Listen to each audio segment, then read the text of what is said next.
سەرۆکوەزیرە ئیسرائیل بنیامین ناتنیاهۆ ئیر و ئەوژی د جڤاتە نەتەوەی یەکبووی دە ئاخذی هەلبەت لەوێ دەرێ نەخشەیەک هەلدابوو تێدا سووری عراق و هەمژی ئیران و بەشێکی یەمەنێ بڕەنگێ سۆر مۆهر کردبوو و وەکی نەفرەتێ ناڤلمان وڵاتان کردبوو بتایبەت جهێ کۆبەرێ ئیران لێ سەروەر بوو و لێ دەرێ هەشیاریدا کو ئەو ئیدی نەمادهێلن ئیران لەوان دەبەران vegere.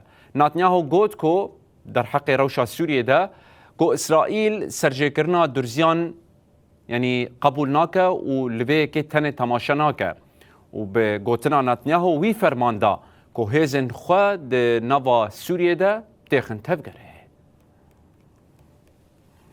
در حق روشا سوریه در نتانیاهو گوت پیکانه لگور برجاندین اسرائیل هم پاراسنا درزیان و پاراسنا سروریا سوریه لهفکرن به شامره ورکرن. نتانیاهو دست نشان کرد که او به تو آوایی لکشتن و سرجکرنا درزیان تماشا ناکن وی فرمان دایه هیزن خو کو تکون تفگره.